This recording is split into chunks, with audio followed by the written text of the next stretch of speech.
He found $50,000 in the rain. He gave it back. That decision almost got him killed.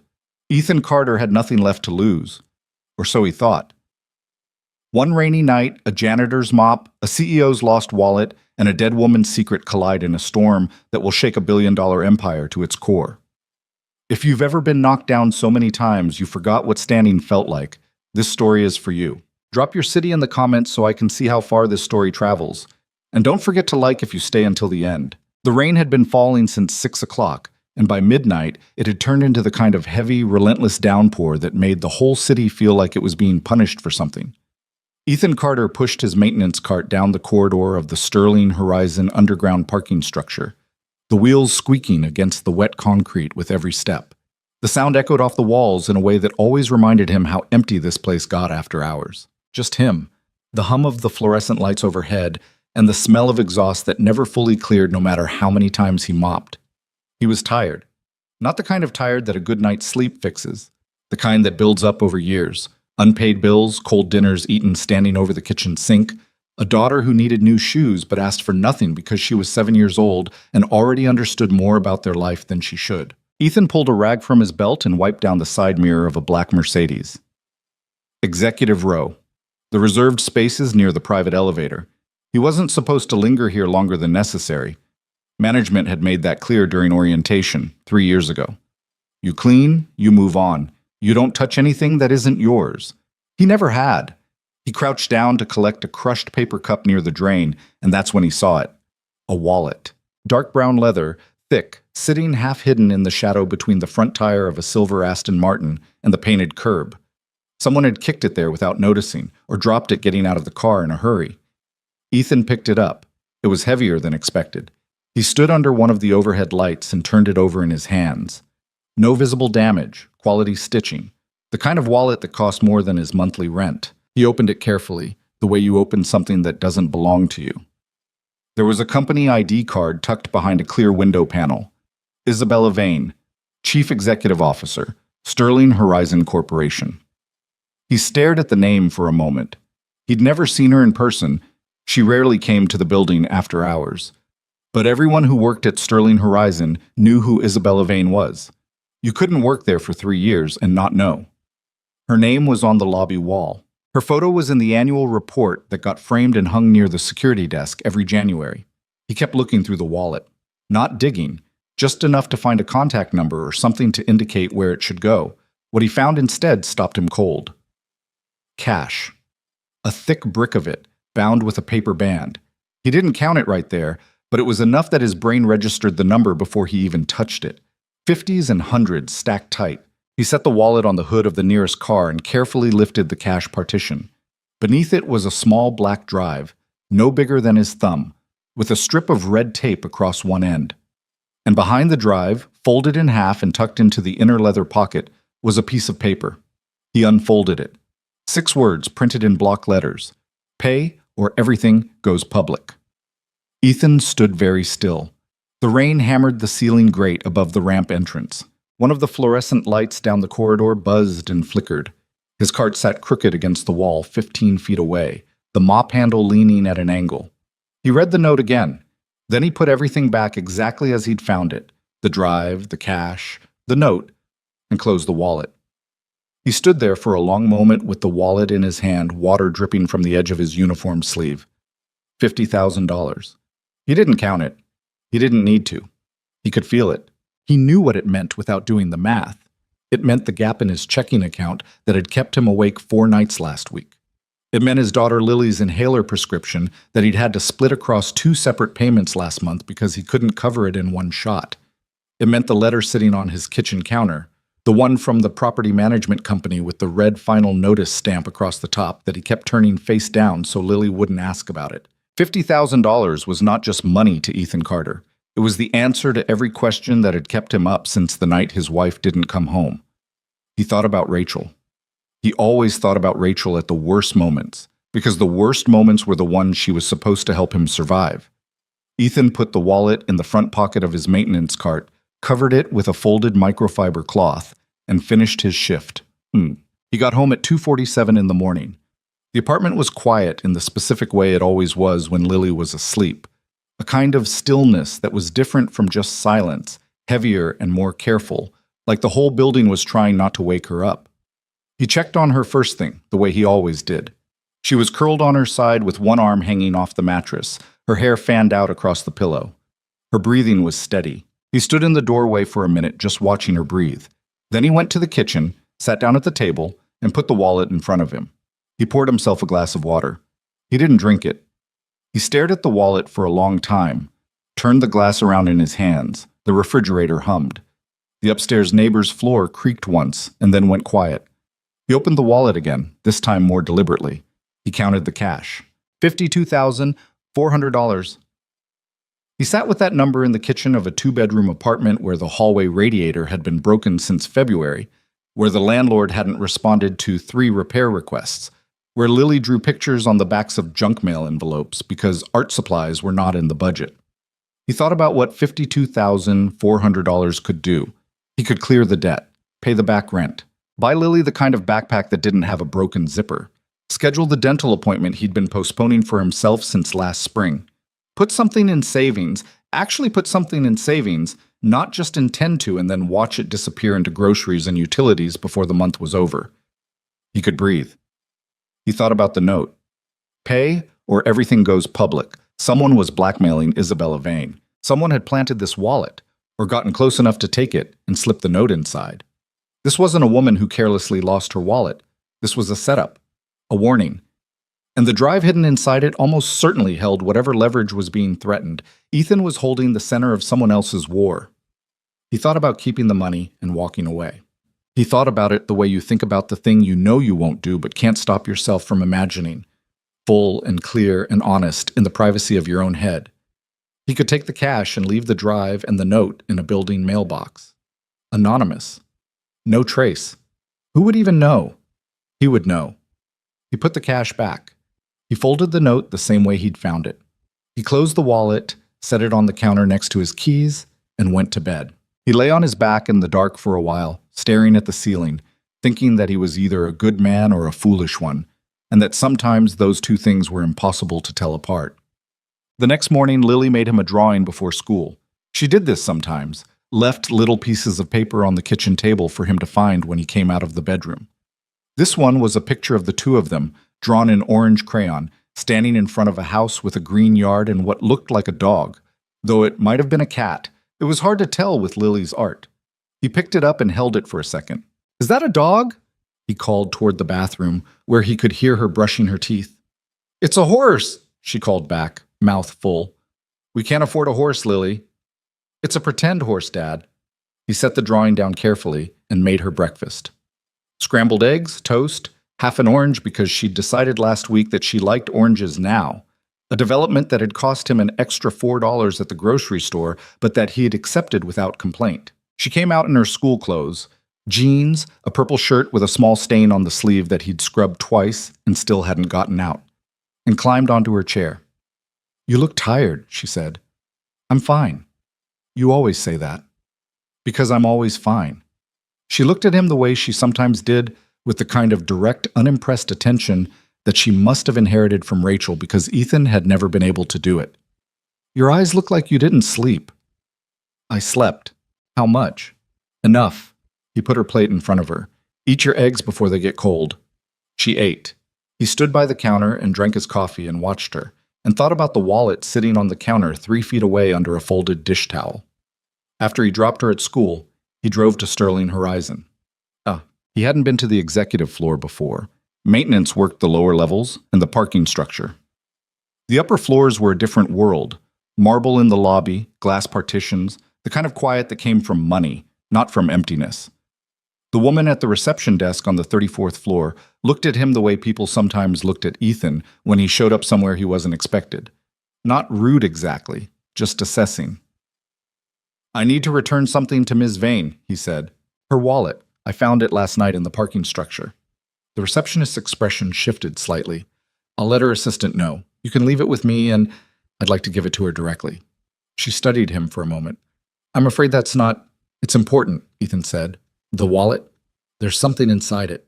I think she needs to know that I found it and that I didn't go through it more than I had to. She should hear that from me." Something about the way he said it, not aggressive, not demanding, just plain and tired and honest, made the receptionist pick up the phone. He waited 20 minutes in a chair outside a glass-walled conference room, still in his regular clothes, the wallet sitting in his jacket pocket. People walked past without looking at him.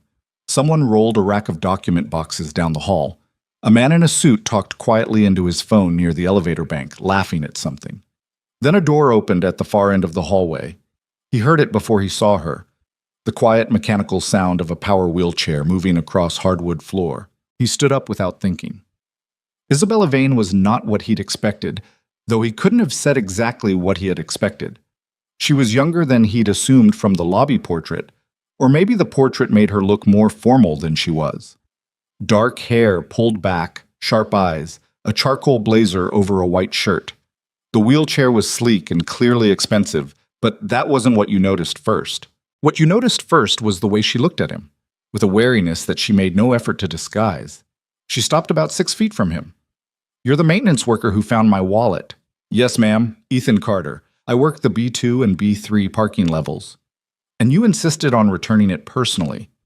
It wasn't a question. There was something careful in her voice, like she was already waiting for whatever came next.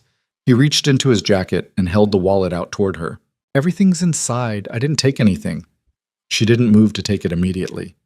"How do I know that?" "You don't," he said, "but I counted the cash. 52.4. The drive is still there. So is the note." Something changed in her expression, a tightening around her eyes that she controlled quickly, but not quickly enough. "What note?" she said. "The one folded behind the drive. 6 words. You know which one." A long silence. Down the hall, someone laughed at something on their phone. A printer beeped once. Isabella Vane looked at him for a moment that stretched longer than was comfortable. "Come in," she said finally, and turned the wheelchair toward the conference room. "Close the door." He sat across the table from the most powerful person in the building, in a room with floor-to-ceiling windows overlooking a city that was still gray and damp from last night's rain, and he told her exactly what had happened. What time he found it, where it was sitting, that he'd opened it to find a contact, that he'd seen the contents, that he'd gone home and thought about what to do. He told her the last part without flinching. "I thought about keeping the money," he said. "I want to be straight with you about that. I thought about it." She watched him steadily.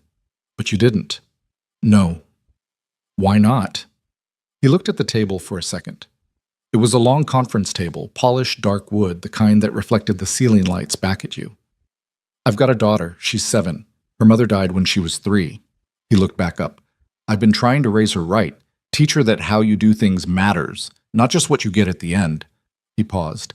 "I couldn't keep money that wasn't mine and then look her in the face." Isabella Vane was quiet for a moment. "Mr. Carter," she said, "that note wasn't in my wallet when I left my car last night." He looked at her. "Someone put it there," she said. "Someone took my wallet, added the drive and the note, and placed it where they knew it would be found." Her jaw tightened. "They wanted it discovered, just not by you." He let that sit for a second. "Who did they want to find it?" "Someone who could use it against me." She looked down at the wallet on the table between them. "Someone who would." The rain had stopped outside the window, but the sky was still the color of wet concrete, and the city below them looked small and indifferent and complicated in the way that cities always did when you looked at them from high enough up.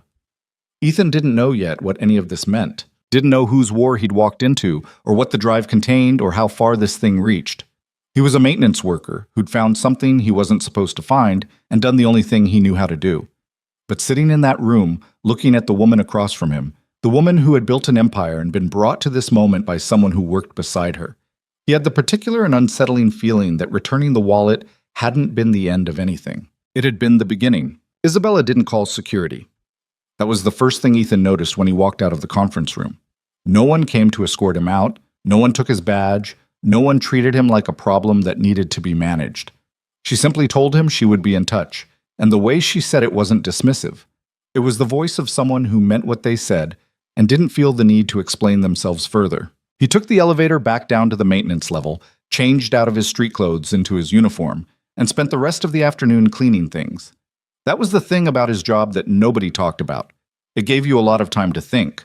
Long stretches of corridor, repetitive motion, the kind of work that occupied your hands without touching your mind. He thought about the note, pay or everything goes public. He thought about the drive, small and red-taped and carrying whatever weight someone had decided was worth using as a weapon. He thought about the look on Isabella Vane's face when he'd told her the note wasn't something he'd added, when she'd understood he already knew what it said. She hadn't been afraid exactly. Afraid wasn't the right word for it. It was more like the expression of someone who had suspected something was wrong for a long time and had just received confirmation. He went home that evening, made dinner, helped Lily with a worksheet about fractions that neither of them fully understood, and told himself that whatever happened next was not his business. He believed that for about 36 hours. The call came on a Thursday evening while he was standing in the laundromat 2 blocks from his apartment, watching Lily's school clothes tumble in the dryer. His phone showed a number he didn't recognize, a main office line, the kind that didn't show a name. "Mr. Carter," Isabella's voice, crisp but not cold. "I need to speak with you, not on the phone." He looked at the dryer. Lily was sitting on the bench beside him, reading a library book about deep-sea fish, her feet not quite reaching the floor. "When?" "Tomorrow morning, before your shift. I can have someone pick you up at 7. He thought about saying no. He thought about how every instinct he had was telling him that the right move was to stay completely clear of whatever this was, that he'd done his part by returning the wallet, that a single father with a 7-year-old and a broken radiator had absolutely no business getting anywhere near a corporate conspiracy. "I'll drive myself," he said. "Where?" She gave him an address that wasn't the Sterling Horizon building. "A private location," she said. He wrote it on the back of his hand with a pen he borrowed from the woman folding laundry at the next machine over. Lily looked up from her book. "Who was that?" "Work stuff," he said. She looked at him for a second with those eyes that saw too much and then went back to her fish. Bad. The address was a townhouse in a quiet residential neighborhood, about 20 minutes from downtown. The kind of block where the trees were old and the houses sat back from the sidewalk behind small iron fences. A private residence, clearly, though nothing about it screamed wealth from the outside. Just a brownstone with clean windows and a ramp built into the front steps that hadn't been there long, the concrete still looking newer than the rest of the facade. A man met him at the door, mid-40s, heavy-shouldered, the kind of face that had clearly taken a few hits in its lifetime and hadn't bothered to be upset about it. He introduced himself as Garrett, said he was Isabella's head of private security, and showed Ethan into a front sitting room with a low couch and a coffee table and no small talk. Isabella was already there. She looked different outside the office. Same sharpness, but the corporate armor was gone. She was wearing a gray pullover and dark slacks, her hair loose instead of pinned back, and she was holding a coffee mug that she set down on the table when he came in. The wheelchair was a different one from yesterday, slightly less formal looking. "Sit down," she said. He sat. She didn't waste time. "The drive is encrypted. My technical team has been working on it since yesterday morning. They've broken part of the outer layer, enough to identify the file structure, but not the contents yet." She paused. "What they could identify is the metadata on the file creation. The oldest files on that drive were created almost 4 years ago." Ethan waited. "That's before my accident," she said. "Before I used a wheelchair. Before a lot of things." She looked at him steadily. "Someone has been building this case against me for a very long time. Whoever planted that wallet was either the person who built it or was paid by them. The drive is meant to look like it contains evidence of financial crimes I committed. Account transfers, shell company documentation, correspondence." Her jaw tightened slightly. "None of it is real, but it's built carefully enough that it would take months to disprove, and by the time anyone finished disproving it, the company's stock would be worthless and I'd be in litigation for the rest of my life." So, someone inside the company," Ethan said. "Yes." "Someone with enough access to build 4 years of fake documentation?" "Yes." She picked up her coffee mug and then put it back down without drinking from it. "And someone who knew my movements well enough to know exactly when my car would be in that parking spot, and for how long, and that the window between me leaving and the parking structure being cleaned was small enough that whoever they sent to retrieve it after it was found by the right person, not by you, would have time. They expected someone else to find it. The CFO parks 2 spaces down from me. He works late on Wednesdays." Something moved across her expression. "The plan was for Marcus to find it, to come to me with it, to offer to make it go away." She shook her head slightly. "It rained heavier than expected. He left early." Ethan sat with that for a moment. The whole thing had hinged on a rainstorm and a parking spot and the wrong person walking by at the wrong time, or the right time, depending on how you looked at it. "Miss Vane," he said, "I appreciate you explaining this to me. But I have to ask, why are you explaining it to me? I'm a maintenance worker. I swept floors for 3 years in your building without anyone on this floor knowing my name. I gave you back your wallet. That's the whole of it." She looked at him for a long moment, long enough that he started to wonder if he'd said something wrong. "Your wife's name was Rachel Carter," she said. The air in the room changed. He didn't move. "Yes." "She worked at Sterling Horizon, in our internal compliance division, 4 years ago." His hands, which had been resting on his knees, went still in a different way. Not relaxed still, braced still. "She was there for 8 months," he said, "before she got sick." Isabella shook her head slowly. "That's what she told you." He stared at her. "What?" "Rachel Carter didn't leave Sterling Horizon because she got sick." Isabella's voice was careful, measured, but there was something underneath it, something that wasn't quite guilt but was close. She left because someone made it very clear to her that continuing to work there would be dangerous, for her and for the people she cared about. The room was very quiet. "She found something," Ethan said. It wasn't a question. It came out of him slowly, like something that had always been waiting to be said. "She found the beginning of it," Isabella said. "The early account irregularities, transfers that didn't match the documentation. She flagged it internally, which means she flagged it to compliance, which means the report went to the CFO's office." A pause. "To Marcus Vale." Ethan heard his own breathing. "By the time I learned any of this," Isabella said, "Rachel had already left the company. I was told she resigned voluntarily for personal reasons. I had no reason to question it." She stopped. "I should have questioned it. That's something I have to live with." He stood up.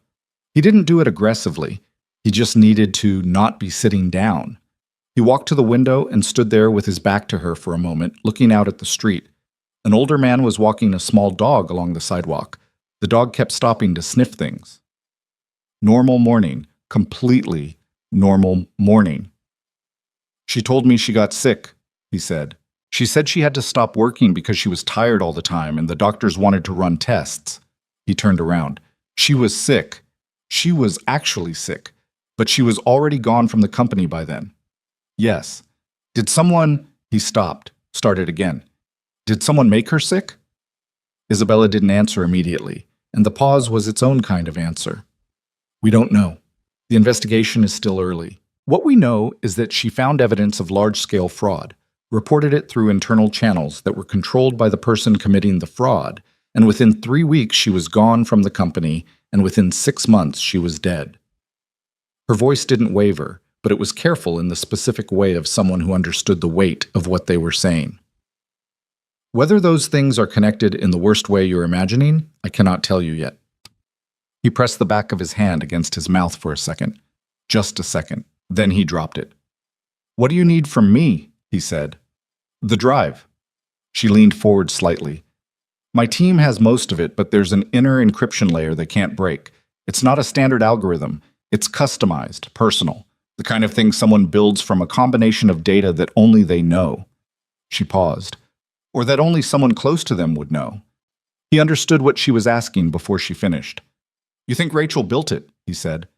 "I think Rachel took copies of what she found before she left. I think she hid them on that drive. And I think whoever stole the drive from her, or found it after her death, added their own fabricated material on top of her real files and used the whole thing as a weapon." Isabella's eyes were direct and steady. "But Rachel's files are still in there underneath, and the key to unlocking them is something she would have chosen. Something personal. Something that meant something to her." He thought about his wife. He thought about the woman who had made him coffee every morning, even after she started getting tired, who had kept a journal she never let him read, who had hummed the same 3 songs on rotation while she cooked dinner, who had cried at the end of every nature documentary, regardless of whether it was sad. "I don't know if I can help you with that," he said honestly. "I know you might not be able to, but you're the only person left who knew her well enough to try." He drove home slowly. He sat in the car in the parking lot of his building for a while before going upstairs, engine off, hands in his lap. The morning was cool and bright, the kind of fall day that felt clean after days of rain. A couple of kids were riding bikes in the lot. One of them did something impressive on his bike, and the other one said something that made the first one laugh. Rachel had found something at work and never told him. He kept turning that over, not with anger, or not only with anger, with the specific sadness of realizing there had been a version of his wife he hadn't fully known.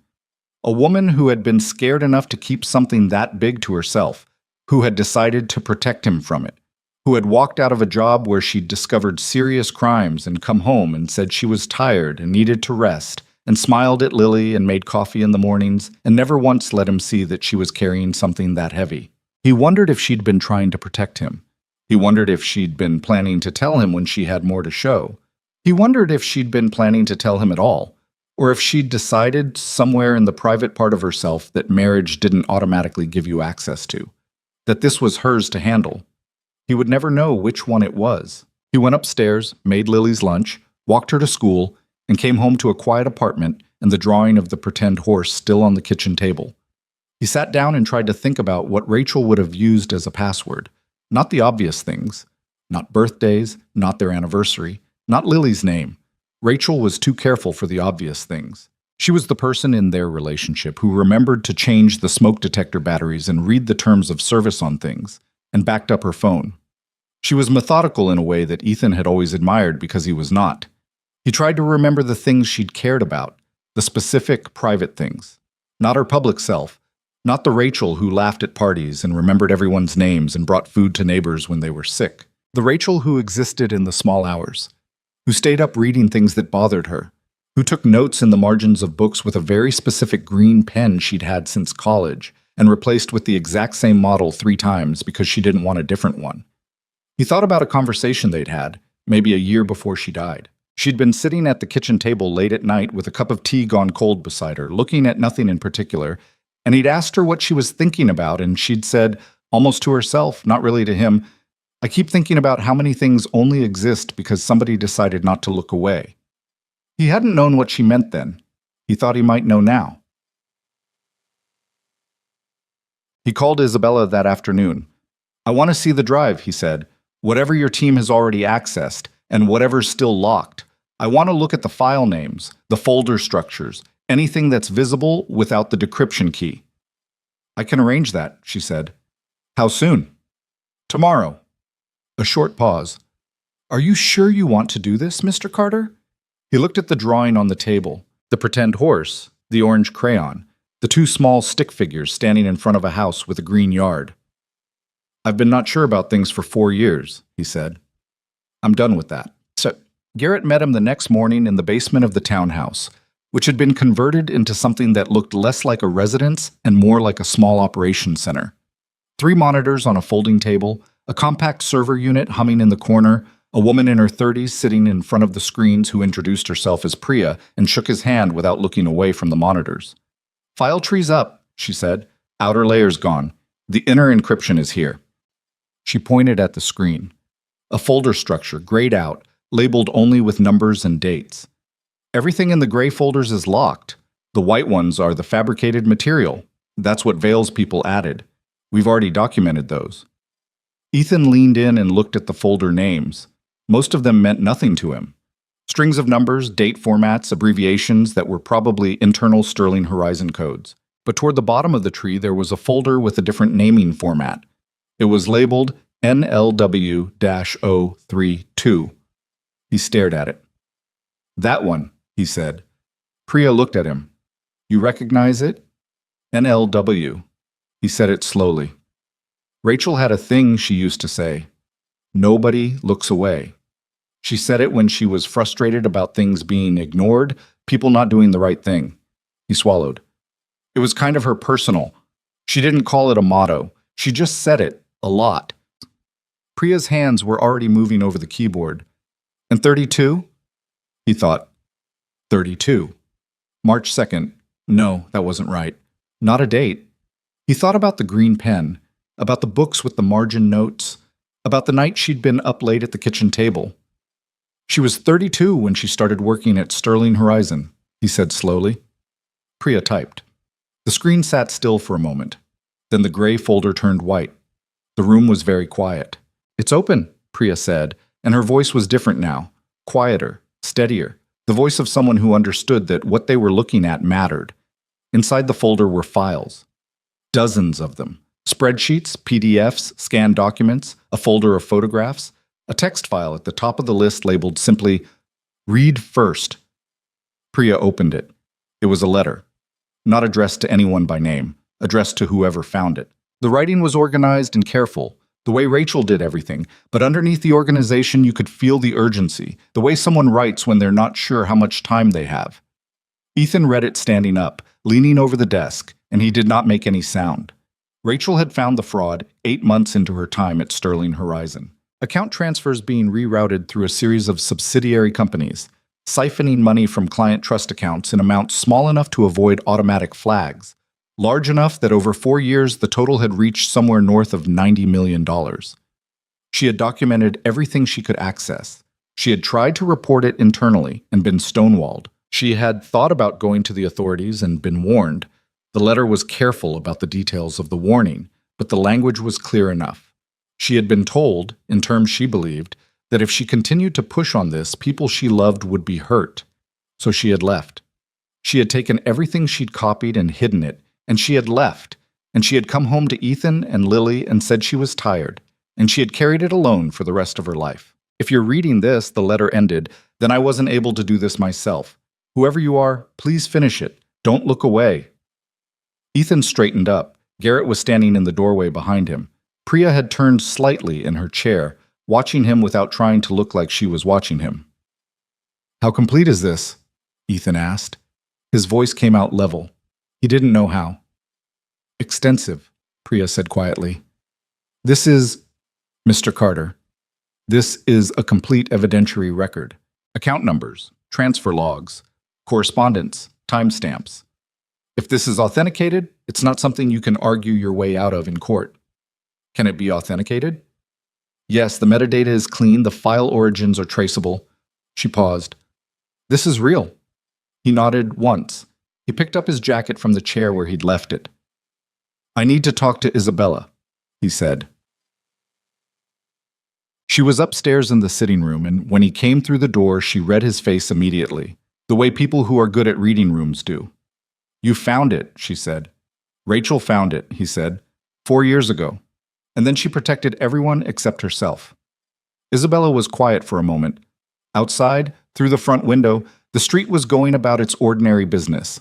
A delivery truck idling, someone walking fast with their phone out, 2 women talking on the corner. "I'm sorry," Isabella said. "I know that isn't enough." "It's not nothing," Ethan said.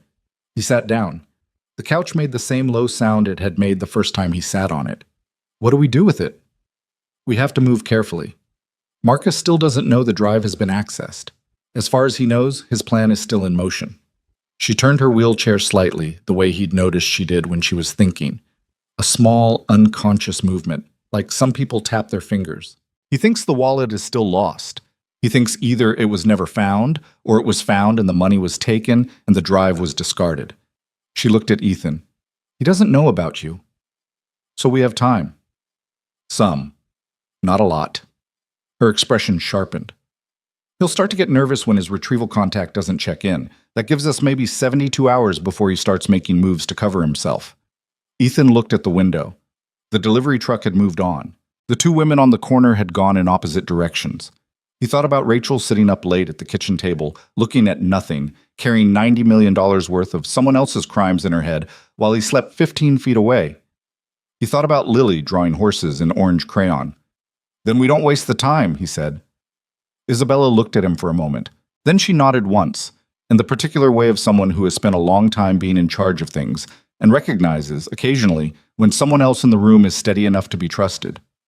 "No," she agreed, "we don't." The plan, such as it was, lived on a single sheet of paper that Isabella kept folded in the side pocket of her wheelchair. She didn't write things on whiteboards or keep running documents on shared servers. Not anymore. Not with someone inside the company who had access to everything. Paper. 1 copy. Her handwriting, which was small and precise and slightly left-leaning in the way of someone who'd been told as a child to correct it and hadn't fully managed. Ethan saw it once, briefly, when she unfolded it on the coffee table between them. He didn't ask to read it. She didn't offer. What she did tell him was the shape of it. They needed 3 things before they could move. Authentication of Rachel's files by an outside forensic accountant who had no connection to Sterling Horizon, a secure line to a federal investigator that Garrett had worked with before and trusted in the specific, limited way that you trust someone you've never needed to trust with your life. And Marcus Vale kept calm and unaware for long enough that he didn't start destroying evidence or moving money or doing any of the other things that people who had been stealing for 4 years would do if they felt the walls beginning to close. That last part was the hardest, because Marcus Vale was not a stupid man. He built this over 4 years, Isabella said. They were sitting in the townhouse again, the afternoon light coming through the front window at a low angle. Garrett was in the hallway, on the phone with someone he referred to only as my contact at the bureau. Priya was downstairs, still cataloging Rachel's files. He is patient and careful, and he understands how I think because he's watched me operate for a long time. If I behave differently, if I call a meeting I wouldn't normally call, or avoid one I should attend, or if I look at him the wrong way in a corridor, he'll know something has changed. So you go back to work, Ethan said. Monday morning. Normal schedule. Board prep meeting in the afternoon, which he'll be in. I sit across the table from him and I act like nothing has happened. She said it the way you say something you've already decided, not the way you say something you're still convincing yourself of. But her hand, resting on the arm of her wheelchair, was not entirely still. Ethan noticed. He didn't say anything about it. What do I do? He asked. You go back to work too. You do your shift, you clean the parking structure, you don't change anything about how you move through that building. She looked at him. And you don't come near the 34th floor. And my daughter? A pause. Isabella looked at the window. Garrett has someone he trusts, a woman named Solis. She can be near Lily's school without being visible. She turned back to him. I don't think Marcus knows about you yet, but if he starts pulling surveillance footage from the parking structure and sees you pick up the wallet, your face will come up. You're saying there's a version of this where he figures it out. I'm saying I want to be ready if he does. Ethan sat with that. He thought about Lily at her desk in 2nd grade, doing math worksheets, completely unaware that her father was sitting in a private townhouse with a billionaire CEO working out how to keep a corporate criminal from deciding she was leverage. The image was so far outside the normal coordinates of his life that it produced a kind of unreality. Not fear exactly, more like the sensation of standing in a room and suddenly noticing how far the ceiling was from the floor. Okay, he said. What else? The forensic accountant needs 48 hours minimum to go through Rachel's files and produce a report we can hand to investigators. That's our clock. 48 hours from when Priya finishes packaging the data, which she estimates will be tonight. She looked at him steadily. So 72 hours from right now is our hard deadline. Whatever position we're in at that point, that's when we move. And if Marcus figures it out before then? Isabella's expression didn't change, but something behind it did. Then we move faster. He went back to work that evening. B2 and B3, the same route he'd walked 100 times, mop and cart, and the particular squeak of the wheels that he'd been meaning to report to the supply room and kept forgetting. The parking structure was half empty on a Friday night. Most of the executive spaces clear. A few mid-level staff cars still in the general area, the fluorescent lights doing what they always did. He cleaned the space where he'd found the wallet. He didn't stand over it or mark it in any way. He just cleaned it, the way he cleaned everything, and moved on. Marcus Vale's car was in its space. A dark blue sedan, conservative-looking for a man who controlled access to a 9-figure company. Ethan didn't look at it any longer than he looked at any other car. He was aware of the camera in the upper corner of the structure, the one that covered this section of the executive row. He'd known about it for 3 years. He just never had a reason to think about what it was recording. He finished his shift at 2 a.m. and drove home and checked on Lily and stood in the kitchen for a while in the dark, not turning on the light. Rachel had walked this same route, in a sense.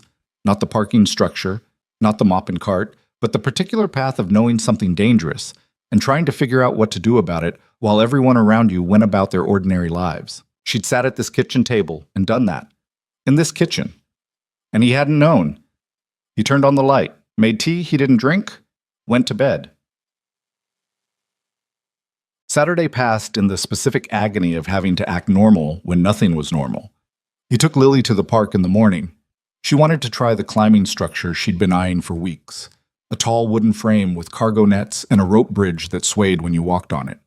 He stood below and watched her climb with the focused intensity she brought to physical challenges, the way she bit her lower lip when she was concentrating hard on something. She made it to the top and looked down at him with an expression of absolute satisfaction. "Did you see that?" "I saw it. I did it without stopping even once." "I know, I was watching the whole time." She climbed down and ran over to him, slightly out of breath, and he crouched down and she threw her arms around his neck the way she still did sometimes, still unself-conscious about it, and he held on a beat longer than usual. "You okay, Dad?" "Yeah," he said into her hair. "I'm okay." He saw Solus once, briefly, a woman in her mid-30s sitting on a bench near the park entrance with a coffee and a book, not watching Lily but positioned such that she could see the whole playground. She never looked at him directly. He looked at her once and then looked away. He was grateful in a way that was uncomfortable, the way it's uncomfortable to need something you didn't ask for. They got lunch at a diner they went to sometimes. Lily got a grilled cheese and ate half of it, and then decided she was full, and then ate the other half anyway. Ethan got coffee and an omelet and managed most of it. "Can we get a fish?" Lily asked. "A fish?" "Like a pet fish in a tank. I saw one at Maya's house, and it was really pretty. It was orange and white." "That's a clownfish," she pointed at him. "See, you already know about them. That means you're ready." "That's not what that means." "I think it kind of is." He looked at her across the table. She was looking back at him with the completely straight face she used when she was being funny on purpose, which was a Rachel thing, that exact expression, the deliberate deadpan. He felt it hit him the way it sometimes did, not gradually, but all at once, like stepping off a curb you didn't see. "We'll talk about the fish," he said. She accepted this as a win, which it probably was. Sit. The call from Garrett came at 11 p.m. that night, after Lily was in bed. "Priya finished the package. Accountant has it. He started tonight." A pause. "Clock's running." "Understood," Ethan said.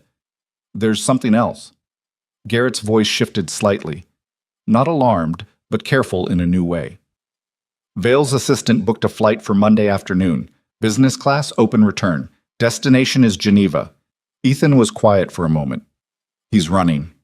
"Not yet. Maybe." Geneva is a possible destination for any number of legitimate business reasons.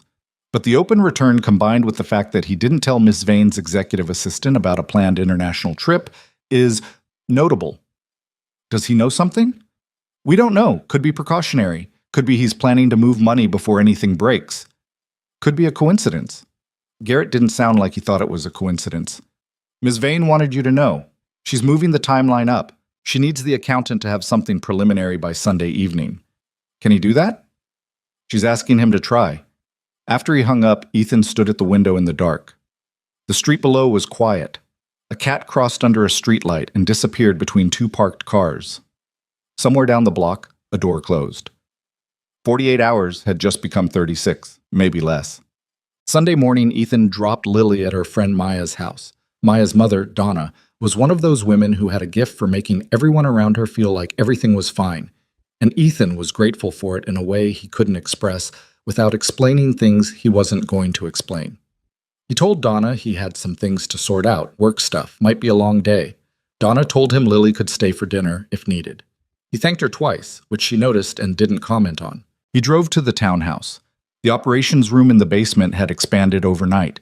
There were now 2 additional monitors, a second folding table, and a man Ethan hadn't seen before, early 50s, reading glasses pushed up on his forehead, jacket thrown over a chair, looking at a screen full of spreadsheet data with the concentration of someone doing surgery. This was the accountant, whose name was Harlan, and who shook Ethan's hand with the quick perfunctory grip of someone who was only briefly pausing from what he was actually doing. "Your wife's documentation is comprehensive," Harlan said, already turning back to the screen. She understood what she was looking at. She didn't just collect data. She organized it for presentation, transfer sequences, matching them to the shell company structures, flagging the timestamps where the amounts were deliberately kept below auto-reporting thresholds. He scrolled through something. This is the work of someone who knew exactly what they were building and why. "She was good at her job," Ethan said. Harlan glanced at him. A quick look, brief enough to be almost nothing, but there was something in it. Recognition, maybe, of what it meant for a man to say that about his dead wife in this particular context. "Yes," he said simply. "She was." Isabella was upstairs. She had a laptop open and was on a call when Ethan came into the sitting room, and she held up one finger without looking at him and finished the call in about 30 seconds, which felt like it was faster than the call was supposed to end. "Garrett told you about Geneva," she said. "Yeah. I've decided I'm going in today. To the office." She said it with the particular forward-leaning energy of someone who had spent the night arguing with themselves and reached a conclusion. Marcus has a habit of going in on Sunday afternoons. He calls it clearing the deck for the week. If he sees me there, working, not behaving differently, it might settle him. Or if he's already suspicious, it confirms that you're monitoring him. "I know." She looked at the window. "It's a judgment call." "Your judgment." "Yes." A pause. "But I'm telling you because if I'm wrong about it, things might move faster than expected today, and Garrett needs to know where you are." Ethan thought about Lily at Maya's house, drawing pictures and eating whatever snacks Donna put out, and being completely, safely ordinary. He thought about Solis, who was presumably parked somewhere near the neighborhood. He thought about Rachel's files, downstairs, organized for presentation, the work of a woman who understood what she was building and why. "I'll stay close," he said. Isabella went to the office. Ethan stayed at the townhouse. Garrett drove her and came back and sat in the hallway with the patient, contained energy of someone used to waiting while things developed. Priya worked. Harlan worked. The afternoon went by in the particular suspended way of time when you are not doing anything but cannot stop thinking. At 4:17 p.m., Garrett's phone rang. He answered it in the hallway, his voice low. Ethan, sitting in the sitting room with a cup of coffee he had made himself because he needed to do something with his hands, heard the change in Garrett's tone without being able to make out the words. He set the cup down. Garrett came to the doorway. "Vale went to the server room." "What?" "Building security just flagged it to one of our people. He badged into the server room on the executive floor 20 minutes ago. He stayed for 11 minutes. What's in the server room?" "Backup storage, physical drives. The kind of thing that would only matter to someone who was worried about what existed on the company's backup systems." Garrett's face was doing the thing it sometimes did, staying very still when the situation was not. "He's covering his tracks." "Does Isabella know?" "I'm calling her now." He was already dialing. He stepped back into the hallway. Ethan stood up. He went to the basement stairs and leaned down. "Harlan?" Harlan looked up. "How much do you have?" Harlan took off his glasses and rubbed his eyes with the back of his hand. "Enough. Not everything. Enough to open an investigation and make it stick." "How long to write it up in a form someone can hand to a federal investigator?" Harlan looked at his screen, then back at Ethan. 2 hours. "Start now, Sab." The next 90 minutes were the kind that aged you. Garrett reached Isabella, who was 2 floors below the executive level when she got the call, and had the presence of mind to finish a perfectly normal-looking conversation with a woman from the legal department before walking to the elevator with her face completely composed. She came back to the townhouse at 5:30, and when she came through the front door, something about her was different. Not panicked, but accelerated, the way a person looks when they've shifted from planning mode to action mode and are still in the process of adjusting to the change. "He's moving tonight," she said. "Not Monday. Tonight." "You know that?" "He came by my office to tell me he needed to move the Geneva trip up. Family matter," he said. "He'd be back by Thursday." She pulled her jacket off and folded it across the arm of the couch, with the short, precise movements of someone managing their own adrenaline. "He's never in 20 years mentioned family when it came to international travel. He doesn't have family in Geneva." Garrett was on his phone again, standing near the window. Ethan heard him say the word "tonight" twice, and then something about documentation, and then a name that meant nothing to Ethan. A federal contact, presumably, being brought up to speed faster than originally planned. Isabella looked at Ethan. "How's Harlan?" "He said 2 hours. That was about 40 minutes ago." She nodded once. She looked tired. Not defeated tired, but the specific tiredness of someone running on the wrong kind of fuel who knows they have to keep going anyway. There was a tension in her shoulders that she wasn't quite managing to conceal, and her left hand was resting in her lap in a way that suggested she was keeping it deliberately still. "You should eat something," Ethan said. She looked at him like the suggestion was mildly absurd given the circumstances. "I'm not saying it fixes anything," he said. "I'm saying Harlan has an hour left, and there's nothing you can do in this room right now, and you've been running since Friday." A pause. She looked at the coffee table. "There's food in the kitchen?" I'll figure it out. He went to the kitchen and found enough to put together sandwiches, which felt ridiculous under the circumstances, and was also the most practical thing he could do. He brought them back on a plate and set them on the coffee table and sat down and ate one, and Isabella, after a moment, picked one up and ate most of it without seeming to notice she was doing it. "My accident," she said, not looking at him, not entirely addressing him either, more like speaking out loud. 3 years ago. I was driving back from a supplier meeting and a truck ran a red light. She paused. I used to think it was the worst thing that happened to me. The adjustment, learning to exist in a body that didn't work the way it used to. She looked down at her hand. And then something like this happens, and you realize the worst thing isn't always the most visible thing. Ethan didn't say anything for a moment. The accident wasn't connected to any of this? No, genuinely an accident. I've checked. She set down the rest of the sandwich. Although there are days I wonder if Marcus looked at it as an opportunity. If he accelerated what he was doing because he thought I was weakened. A pause. He underestimated how much having nothing left to lose clarifies your thinking. Ethan looked at her. She caught the look. I know, she said quietly. I know that's not just mine. They sat with that for a moment. Outside, the evening was doing its ordinary things. Lights coming on in the houses down the block, someone's music drifting from an open window a few doors down, the distant sound of a car that needed its exhaust looked at. She would have liked that you're doing this, Ethan said. He hadn't planned to say it. It came out of the same place as the things you say at 2 a.m. when you're tired enough to be honest. Rachel, she'd have had opinions about the approach. She always had opinions about approach, but she would have liked that someone was finishing it. Isabella was quiet for a long moment. I'm sorry I didn't know about her sooner. I'm sorry I didn't look harder at why people were leaving. You had your own things. That's not an excuse. No, he agreed, but it's true. Harlan's voice came up from the basement stairs. I've got something. They both looked toward the hallway. Ethan stood up. Isabella moved toward the door. Garrett ended his call and was already crossing the room. The preliminary report was 14 pages. Harlan had printed it, an actual physical printout, which felt both old-fashioned and correct for the moment. He laid it on the folding table and talked through it, in the flat, efficient way of someone who has spent decades translating complicated financial wrongdoing into language that non-specialists could follow.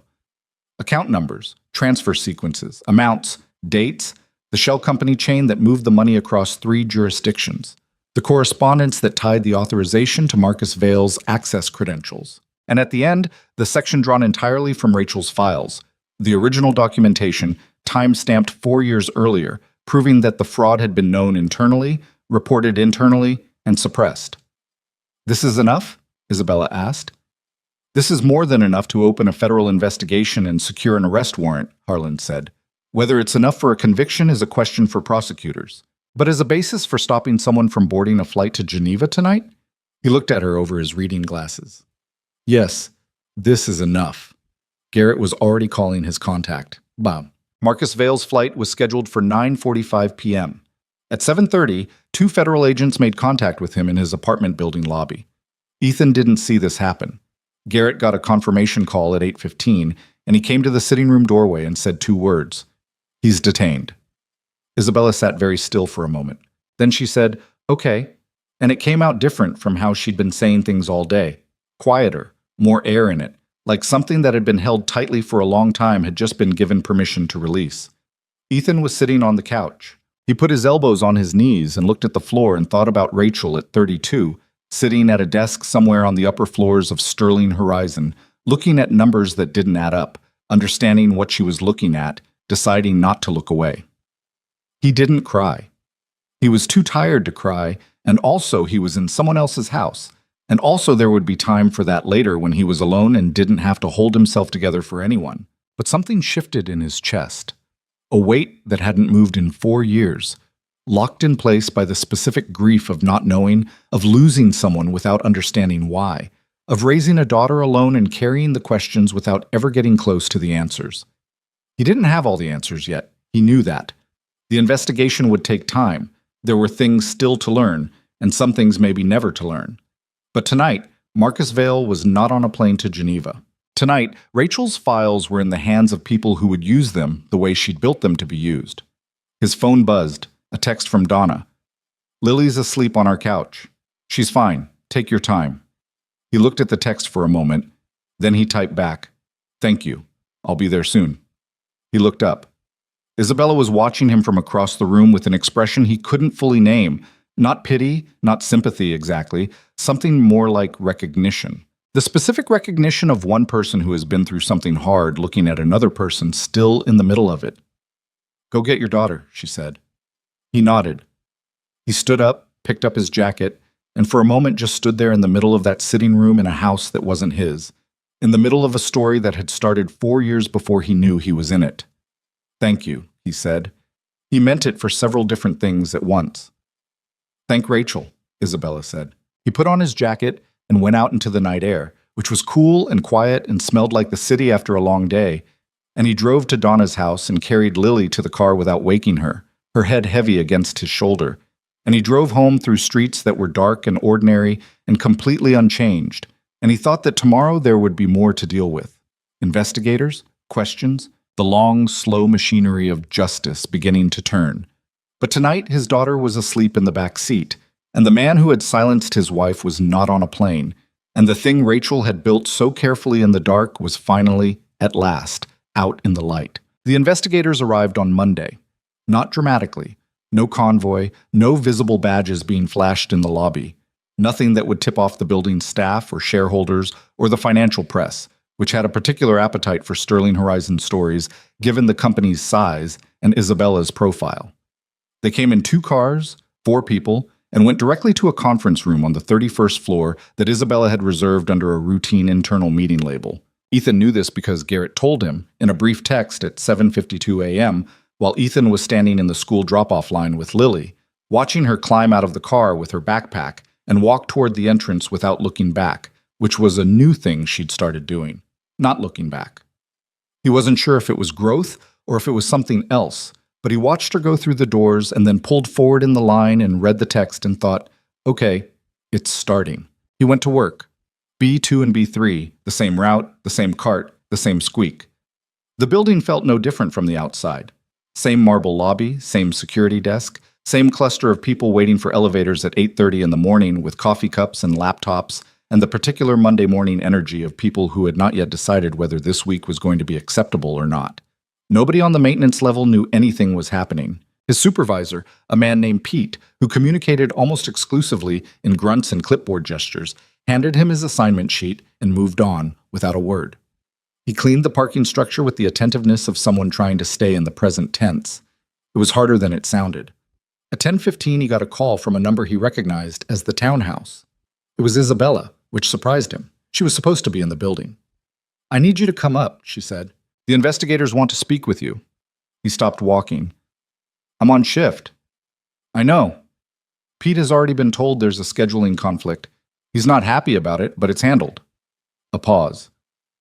"Ethan, they need your account of finding the wallet, the chain of custody, everything from Friday night forward." He leaned the mop handle against the wall. "Okay, give me 10 minutes. The conference room on the 31st floor was smaller than the executive ones on 34. A working room, not a display room, with a rectangular table that had seen better decades and chairs that didn't match in the specific way of rooms assembled from whatever was available. The 4 investigators were arranged around one end. Isabella was at the side, her wheelchair positioned at the corner of the table. Harlan was there too, which Ethan hadn't expected, with his reading glasses and his printed report, and the look of a man who had slept 4 hours and didn't mind. The lead investigator was a woman named Delaney, compact, direct, the kind of person who let a silence run a few seconds longer than comfortable to see what came out of it. She shook Ethan's hand and told him to sit, and asked him to walk through the events from the night he found the wallet in as much detail as he could manage. He did. He told it the same way he told Isabella, without embellishment. The time, the location, the weight of the wallet, what he'd seen when he opened it. He told them he'd taken it home. He told them he'd thought about keeping the money. Delaney looked at him when he said that.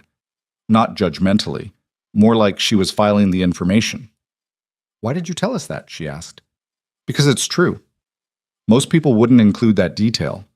"I know." He met her eyes. "But if I'd kept the money, none of this would have happened. The drive would have been lost, Rachel's files would have stayed buried, and Marcus Vale would be in Geneva right now." He paused. The only reason we're in this room is that I didn't take something that wasn't mine. Seemed worth being straight about why. Delaney made a note. Not a reaction exactly, more like acknowledgement. She moved on. They were with him for 90 minutes. They asked about his relationship with Rachel, how she'd spoken about her work at Sterling Horizon, whether she'd ever brought home documents or discussed specific colleagues. He answered everything as honestly as he could, which meant saying, "I don't know," quite a few times, and saying she didn't tell me quite a few times, and once having to stop for a moment when Delaney asked how Rachel had explained leaving the company, because the answer, she said she was tired and needed to rest, landed differently out loud in this room than it had in his head for 4 years. "Are you all right?" Delaney asked. She said it like a logistical question, not a therapeutic one, which paradoxically made it easier to answer. "Yeah," he said. "Keep going." When they were done with him, they thanked him and told him he'd be contacted with follow-up questions as the investigation developed, and that there would likely be a formal statement process. Ethan nodded and stood up and looked at Isabella, who gave him a small nod that meant something between "you did fine" and "thank you," and he went back downstairs and finished his shift. The thing nobody tells you about the beginning of justice is that it looks almost exactly like waiting. The days after Marcus Vale's detention moved slowly and with the specific bureaucratic pace of official processes. Investigators coming and going, legal teams being assembled, a quiet internal announcement at Sterling Horizon that the CFO was on an indefinite leave of absence that fooled approximately nobody who worked in the building. Ethan heard about it from a woman named Gloria in the cleaning crew, who heard it from someone in accounting who'd been called into an interview with the compliance team. "Something big is happening," Gloria said, loading supplies into a storage cart. "Third compliance interview I've heard of this week." Ethan said. "You hear anything? You're down in the executive parking, right?"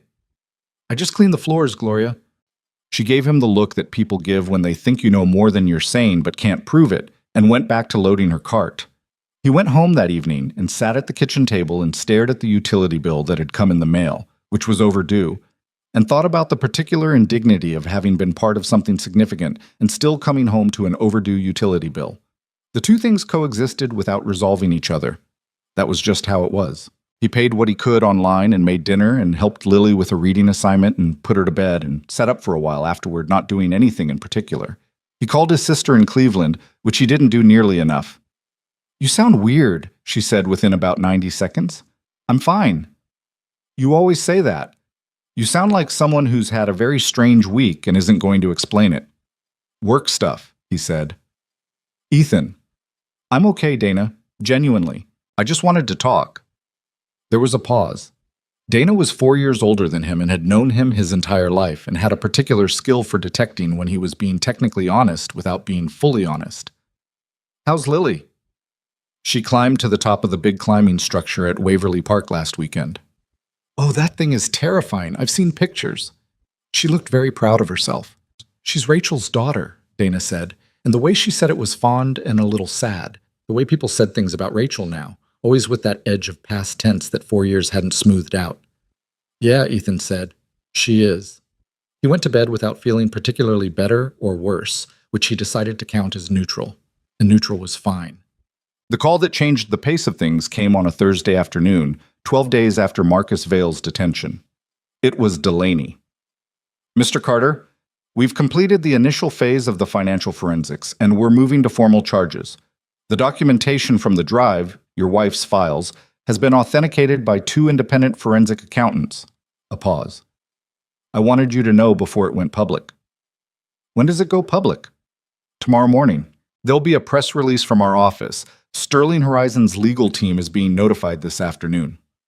He was in the parking lot of Lily's school, 15 minutes early for pickup, sitting in the car with the engine off. Through the windshield, he could see the school's front entrance, the painted mural on the wall beside the doors, animals and mountains, and the school's name in bright block letters. "What happens to him?" Ethan asked. "Marcus Vale faces federal charges for securities fraud, wire fraud, and financial crimes across 3 jurisdictions. We're also, and this is preliminary, I want to be clear about that, we're also looking at potential charges related to witness intimidation in connection with your wife's departure from the company." The school doors opened and kids started coming out. "You think someone hurt her?" Ethan said quietly. I think someone made her afraid enough to walk away from evidence of a $90 million fraud and stay quiet about it until she died. Whether that rises to criminal conduct that can be proven in a courtroom is a question we're working to answer. Delaney's voice was careful, not cold. I want to be honest with you. We may never be able to conclusively prove that her illness was anything other than what it appeared to be. Her medical records have been reviewed. There's nothing definitive. What we can prove is the intimidation, the suppression, the cover-up. The kids were streaming out now. He could see Lily's purple backpack in the crowd. It's something, he said. It is, Delaney said. And Mr. Carter, the documentation your wife left is the reason this case exists at all. Without it, we have a drive full of fabricated material and a blackmail note and a circumstantial case that could take years to build. With it, we have a complete evidentiary record that nobody is going to be able to argue their way around. A pause. She did the work. She always did the work, he said.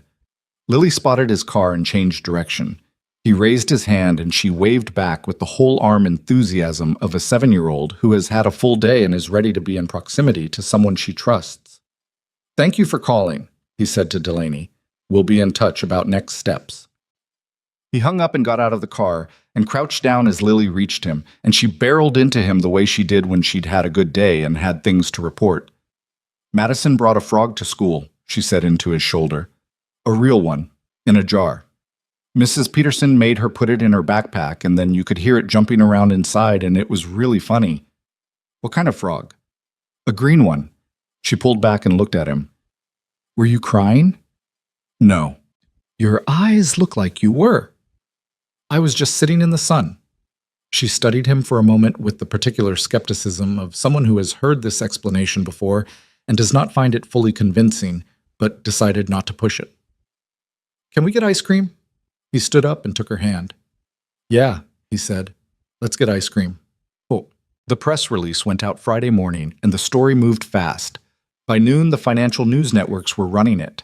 By mid-afternoon, it had crossed into general news. Sterling Horizon's stock dropped sharply in the first hour, and then partially recovered when Isabella released a statement saying the company had cooperated fully with investigators, that the fraud had been perpetrated by a single executive without board knowledge, and that comprehensive auditing and restructuring would begin immediately. Ethan watched approximately none of this. He was at work. His phone buzzed enough times during his shift that he eventually turned it face down in his pocket and stopped checking. Most of the texts were from Dana, who had clearly seen the news and connected enough dots to arrive at the vicinity of the truth. One was from Garrett, just the words held well, which he understood to mean the company had survived the initial news cycle without collapsing. And one, near the end of his shift, was from a number he'd saved simply as IV. It said, "Call me when you can." He called her on his break, sitting on a concrete ledge near the service entrance. "How are you holding up?" Isabella asked. "I'm at work," he said, which was not an answer to the question, but somehow also was. "I saw." She sounded tired, the kind of tired that came from 12 days of controlled crisis management. "The board convened this morning. They're asking me to lead the restructuring personally, full authority over the audit and the executive reorganization." A brief pause. "Which I was going to do anyway, but it's better with their explicit mandate." "That's good." "It's a great deal of work." She said it without complaint, more like she was locating herself in the landscape of what came next. "Listen, the investigators are planning to hold a briefing for relevant parties in the next 2 weeks. Your presence has been requested, as the person who initiated the chain of events." Another pause. "I want you to know that whatever is said publicly about the investigation, your name, the fact that you found the wallet, your role, none of that will happen without your explicit agreement. You have control over what gets attached to you." Ethan leaned his head back against the concrete wall. Above him, the service entrance had a strip of sky visible between two buildings, narrow, gray-white, a pigeon crossing it in the time it took him to exhale. "My name can be used," he said. "You're sure?" "Rachel's name is going to be in this. Her work, what she found, what she tried to do." He watched the sky. "She deserves to have the person who brought her work home be a real person with a name, not just a source." Isabella was quiet for a moment. "Okay," she said. "Then that's how it'll be." 2 weeks later, Ethan sat in a federal building conference room in a suit he'd last worn to a cousin's wedding 3 years ago and which still fit, barely, in the shoulders. He'd borrowed a tie from Pete, who had apparently been told enough of the story by someone to stop communicating exclusively in grunts, and instead clap Ethan on the shoulder and hand him the tie without being asked. The briefing was not dramatic.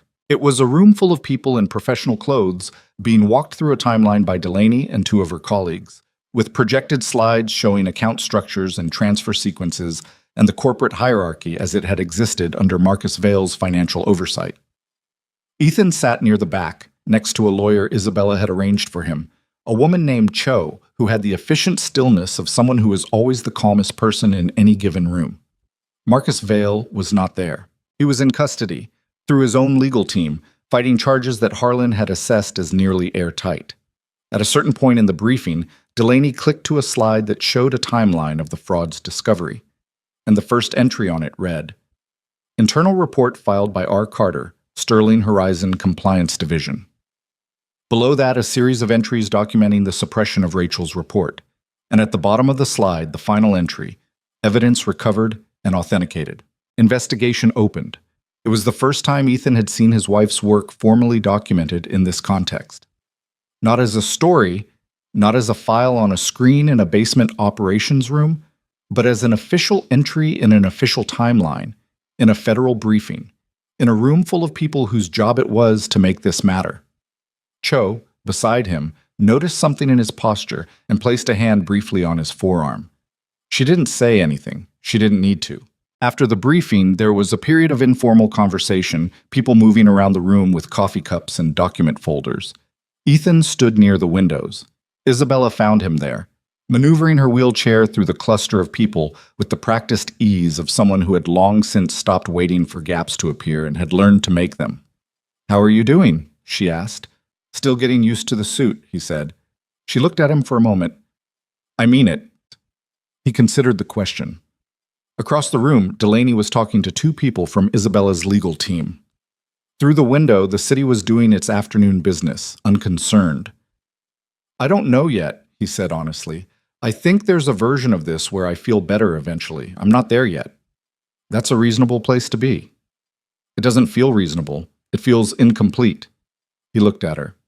"I know what he did. I know what he's going to be charged with. I know Rachel's work is going to be part of making that happen. But I still don't know exactly what happened to her, and I might never know. And that part—" He stopped. "That part is its own thing." Isabella didn't offer reassurance. He'd come to appreciate that about her. She didn't fill silences with things that weren't true, just to make them more bearable. "Yes," she said simply. "It is."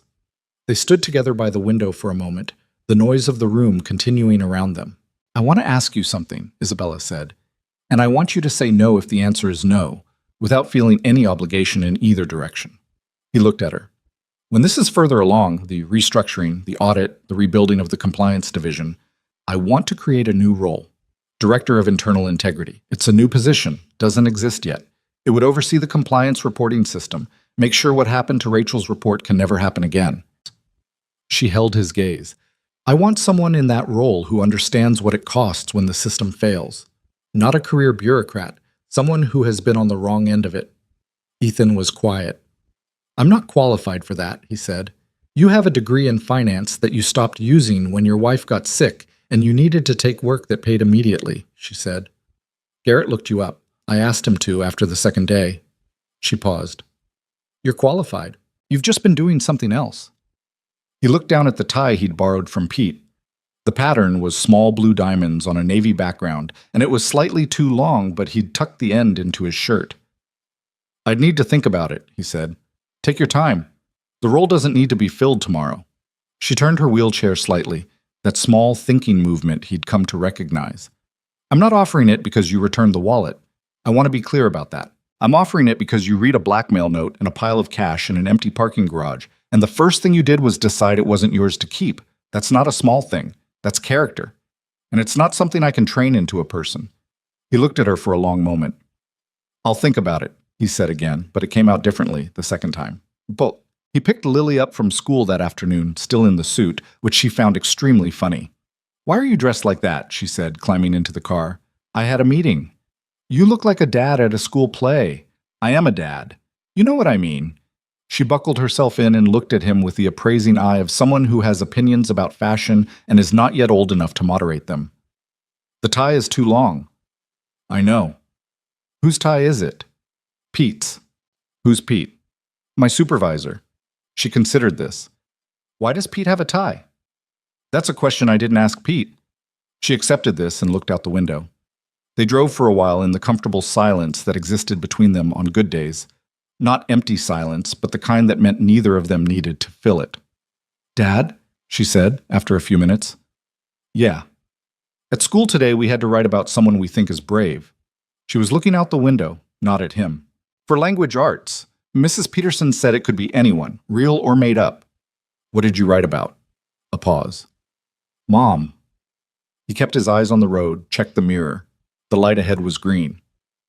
I wrote about how she worked really hard at her job even when it was scary, Lily said.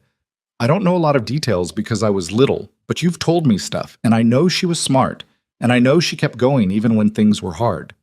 She turned from the window to look at him. Mrs. Peterson said it was the best one in the class.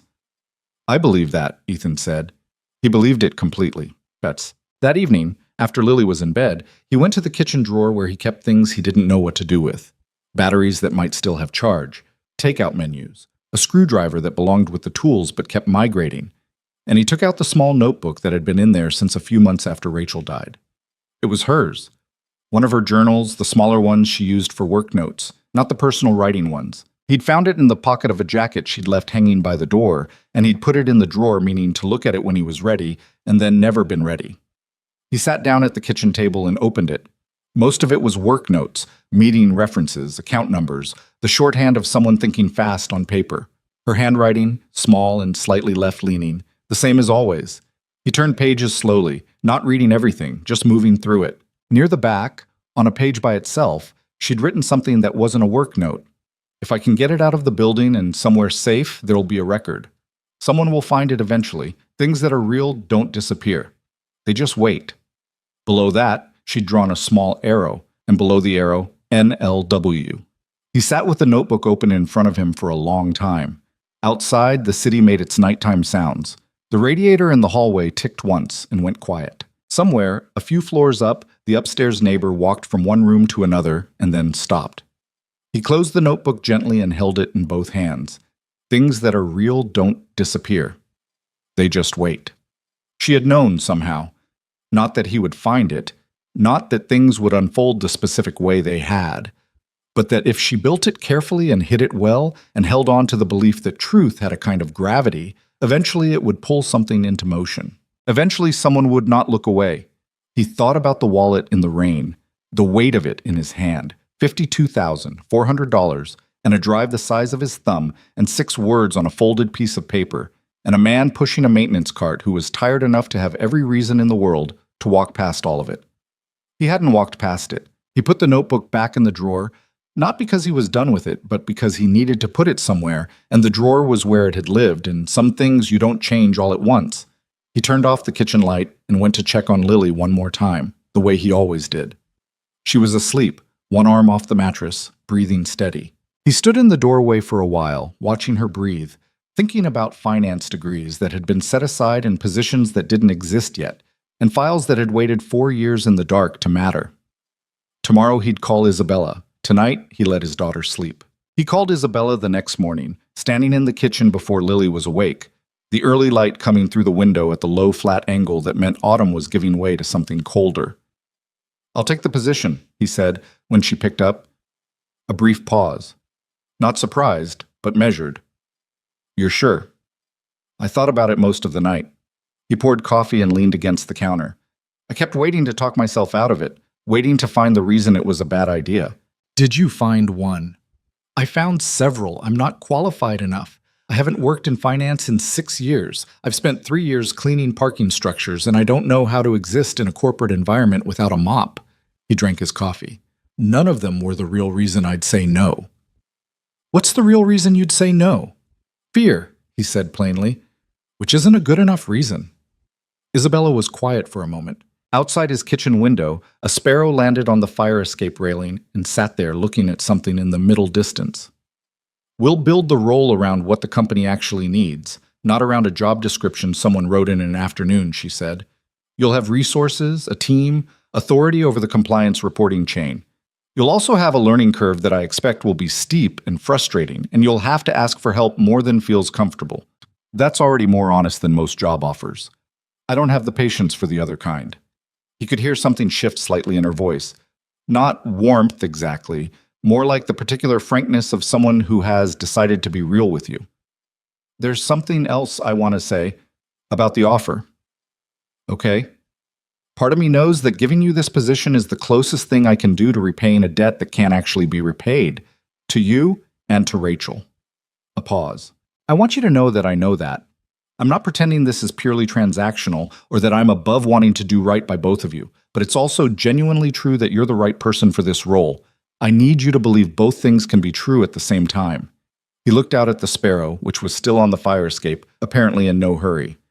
I believe that, he said. The transition took 3 months, which was faster than expected and slower than it felt from inside it. He gave notice to Pete, who received the news with a long silence, followed by a handshake that lasted slightly longer than necessary, and a second tie. A better one, burgundy, which Pete said he didn't wear anymore since his daughter's graduation, which Ethan accepted without argument. Gloria, in the supply room, hugged him and told him not to become one of those people on the upper floors who forgot where they came from. He told her he'd try. She told him trying wasn't enough. You either did or you didn't. And then handed him a Tupperware container of something she'd made at home that turned out to be the best rice dish he'd eaten in recent memory. He started on a Monday, which felt right. First days should be Mondays. The office was on the 29th floor, not the executive level, which he'd requested specifically and which Isabella had agreed to without pushing back. It was a corner room with a window that looked south over the city, a desk that someone had already stocked with too many pens, and a whiteboard on the wall that still had faint ghost marks from whoever had used it last. He stood in the doorway for a moment, briefcase in one hand, Pete's burgundy tie around his neck, and looked at the empty room. He thought about the parking structure 2 floors underground and 30 stories below, the squeaking cart, the fluorescent lights, the specific loneliness of moving through a building that didn't know your name. He went in and sat down and started work. Whoa. It was not smooth. He'd told Isabella he knew it wouldn't be smooth, and he turned out to be correct in ways he hadn't fully anticipated. The technical re-entry into financial systems and compliance frameworks after 6 years away was manageable. The fundamentals hadn't changed, and he worked nights and weekends to rebuild what had gone dormant. The harder part was the human architecture. Walking into a company where people knew his story, some version of his story, anyway, filtered through 2 months of news coverage and internal gossip and the particular mythology that forms around anyone connected to a corporate scandal, and having to figure out who he was in that context without either leaning into it or running from it. People didn't know how to place him. He wasn't an executive who'd come up through the normal channels. He wasn't an outsider consultant. He was the maintenance worker who'd found the wallet and unlocked the evidence that brought down the CFO, which was the kind of story that made people either treat you with an excess of respect that had nothing to do with you specifically, or with a skepticism about whether you actually belonged in the room. He got both, sometimes from the same person on the same day. He made mistakes. In his second week, he misread the authority structure on a compliance review and sent a report to the wrong level of the chain, which created a minor administrative problem that took 3 days to untangle. In his fourth week, he sat in a senior leadership meeting and didn't say anything for the first 40 minutes because he was still learning how the room worked, which meant a question he should have raised got answered wrong and had to be corrected after the fact. Isabella, who had been in the meeting, stopped by his office afterward. "You went quiet in there," she said. "I wasn't sure I was reading the room right." "You were. The question about the audit sequencing. You knew the answer." "I knew an answer. I didn't know if it was my place to—" "It is your place," she said. "That's the whole point of the role." She looked at him steadily. "I need you to take up the space, Ethan. That's not the same as being aggressive about it. But you have to actually be in the room when you're in the room." He heard Rachel in that, which was not something he said out loud. Rachel had told him almost the same thing once, years ago, about a different situation, in a different context. You have to actually be there when you're there. And the echo of it landed in his chest like a hand pressing gently on a bruise. "Okay," he said. Okay? Yeah. He looked at the whiteboard, which now had actual content on it: a compliance review timeline, a restructuring map, 3 open questions about the audit protocol that he hadn't solved yet. I'll be in the room. Marcus Vale's trial began 7 months after his arrest in a federal courthouse downtown and ran for 3 weeks. Ethan attended 4 days of it. Not every day. He had a job now, a real one, with responsibilities that didn't pause for legal proceedings. But the days when Rachel's documentation was being presented, he sat in the gallery and watched. Cho, his lawyer, sat beside him on 2 of those days. Delaney was there throughout, at the prosecution table, with the same quality of focused quiet she'd had in every room Ethan had ever seen her in. Marcus Vale looked smaller in person than he had seemed as a concept. Ethan didn't know what he'd expected. Someone who looked dangerous, maybe, or someone who looked the way power looks when it's been caught. What he actually saw was a man in his late 50s in a good suit who sat at the defense table with his hands folded and his face arranged in the careful blankness of someone who has been coached extensively and is following instructions. Occasionally, he leaned to speak quietly with his attorneys. Occasionally, he looked toward the gallery, and once his gaze moved across Ethan without stopping, the way you look past someone you don't recognize. On the 3rd day, Rachel's files were formally introduced. Delaney walked the jury through the documentation with the same efficient clarity she brought to everything, and on the projection screen at the front of the courtroom, Ethan saw Rachel's folder structure, NLW-032, displayed in a federal courtroom with her name cited as the originating source. He sat in the gallery and did not look away. He thought about what it meant to spend your working life building a case that you would never see used. To collect evidence and organize it and hide it carefully, and then go home and make coffee and help put your daughter to bed and carry the weight of it in private until you couldn't anymore. He thought about Rachel at 32, deciding that truth had a kind of gravity, writing NLW on a folder and believing, somewhere in the part of herself that hadn't given up yet, that eventually someone would pull on that thread. He thought about the rain, the wallet, the specific, unremarkable moment of crouching down to pick up a paper cup near a storm drain and finding instead the thing that would remake the rest of his life. The verdict came on a Friday afternoon, 3 weeks in. Guilty on all counts. He was at his desk on the 29th floor when Cho texted him the word. He read it, set his phone down, and looked out the south-facing window at the city, which was going about its business with complete indifference to the fact that something just resolved. He sat with it for a while. The resolution didn't feel the way he'd thought it would feel back when he'd imagined this moment in the abstract. He'd imagined something more complete, more closed. What it actually felt like was quieter than that, less like a door slamming and more like a door that had been standing open for 4 years, finally being allowed to close on its own, gently, with nothing dramatic about it at all. He called Dana. "Guilty," he said when she picked up. She didn't say anything for a second. Then, "Good. Yeah. Are you okay?" "I think so. Not 100% sure what okay is right now, but something that's close to it. Do you want me to come down this weekend? I could bring the kids." He thought about his apartment, which was still the same apartment but felt different now.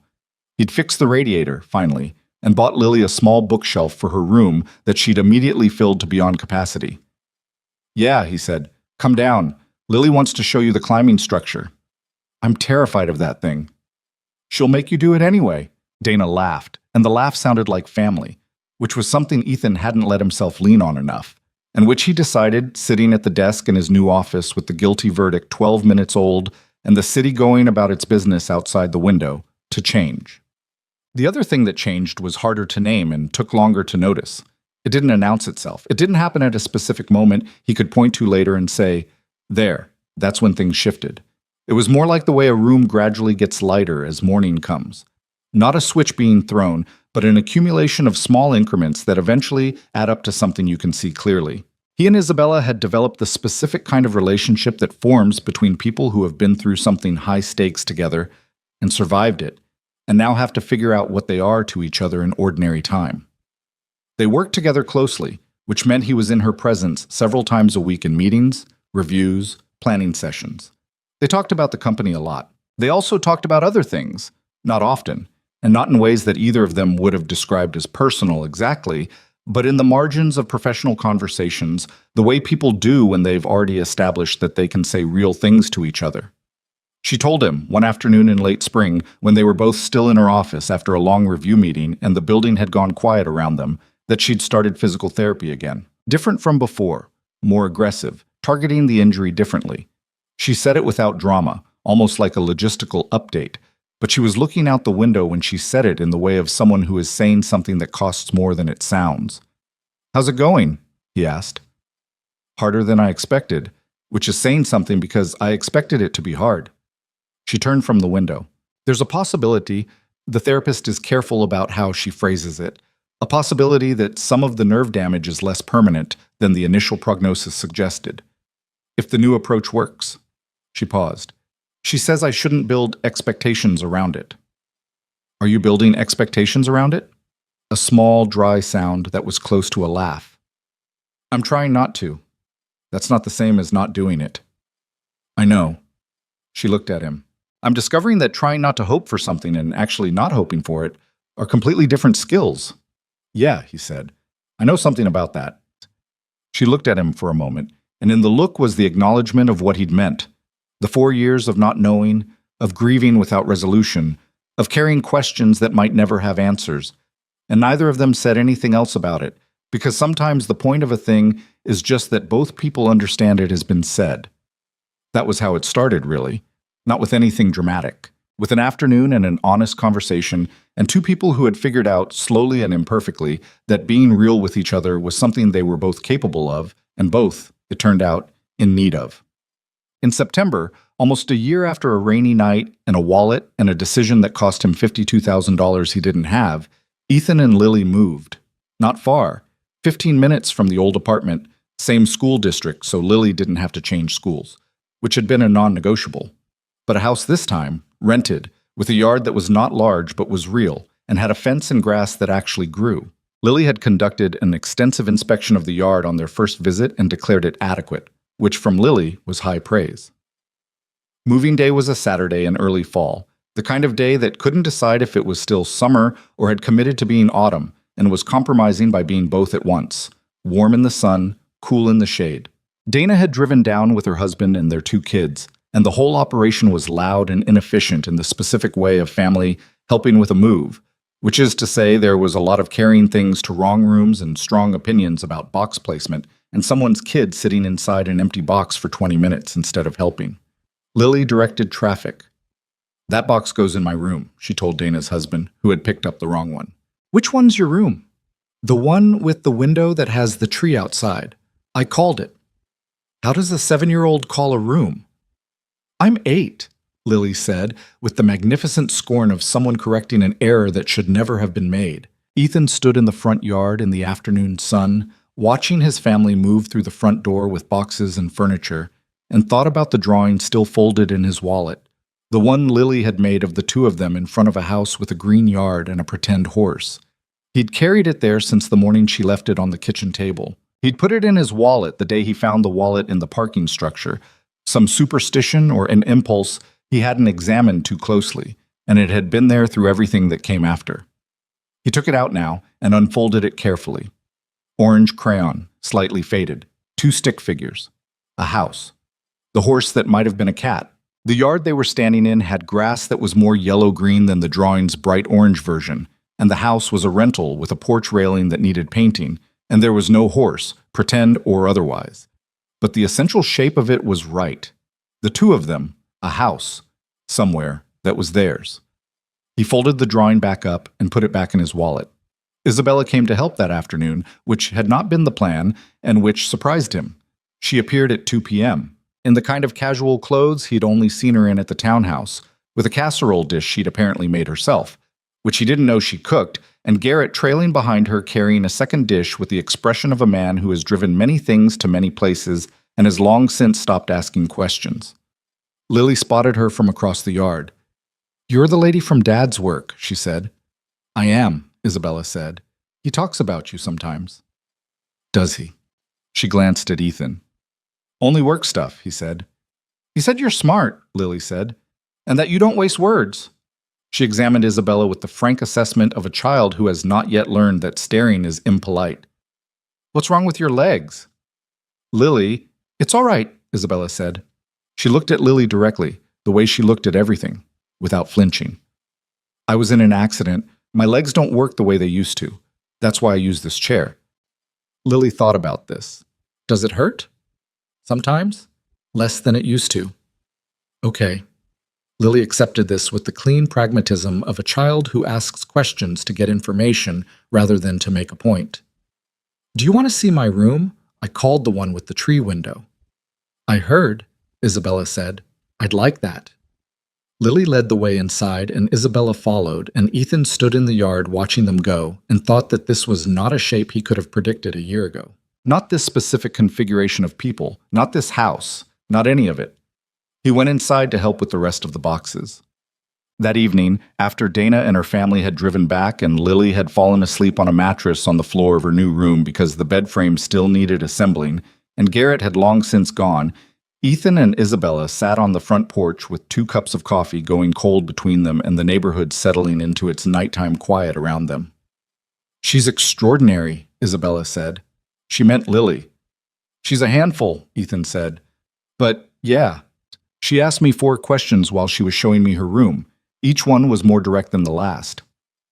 Something in her voice was different from the office voice, lighter, less structured. She asked how I drove a car. I told her it was hand-controlled. She wanted to know if she could try it sometime. Please say no. I said maybe when she's older, which she correctly identified as a parenting non-answer. He laughed, a real one, the kind that surprised him slightly. They sat for a while in easy quiet. Down the street, a dog was barking at something and then stopping and then starting again. A light went on in a neighbor's upper window and then off. Can I ask you something? Ethan said. Yes? The therapy, the nerve stuff, how is it actually going?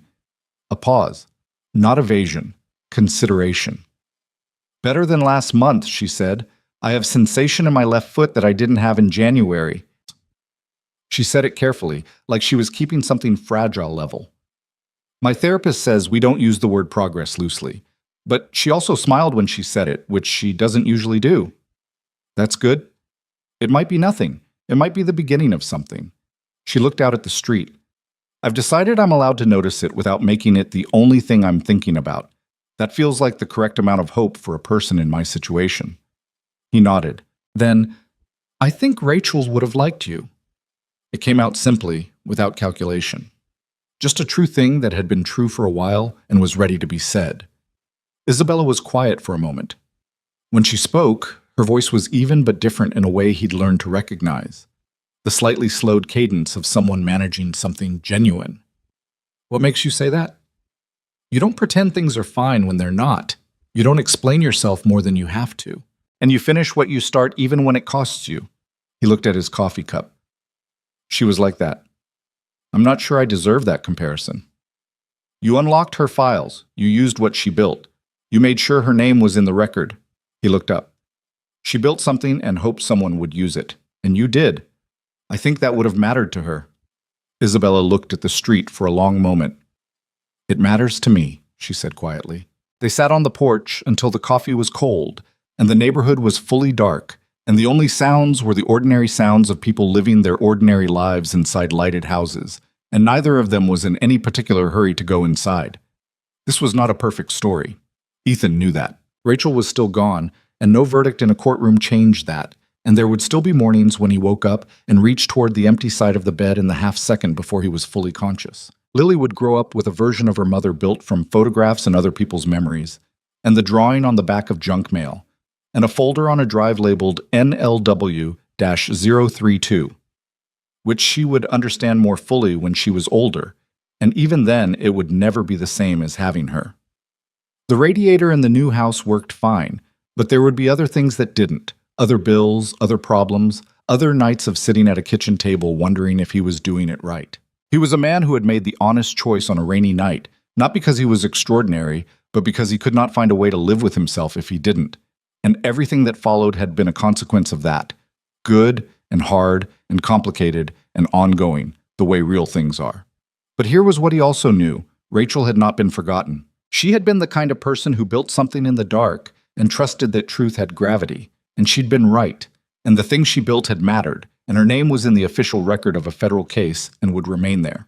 Her daughter was asleep on a mattress in a house with a yard and a tree outside the window, and had stood in front of a federal building on a cold Tuesday morning with her father's hand in hers and been told, in terms she partially understood and would understand more fully later, that her mother was brave, and Ethan Carter, who had pushed a maintenance cart through an empty parking structure on a rainy night and found a wallet that wasn't his and made the hardest, easy choice of his life, was sitting on the porch of a house that was a little bit like an orange crayon drawing and a lot like a second chance, with a woman who had shown him that broken things could still be formidable, drinking cold coffee in the dark. He didn't need it to be perfect. He just needed it to be real. It was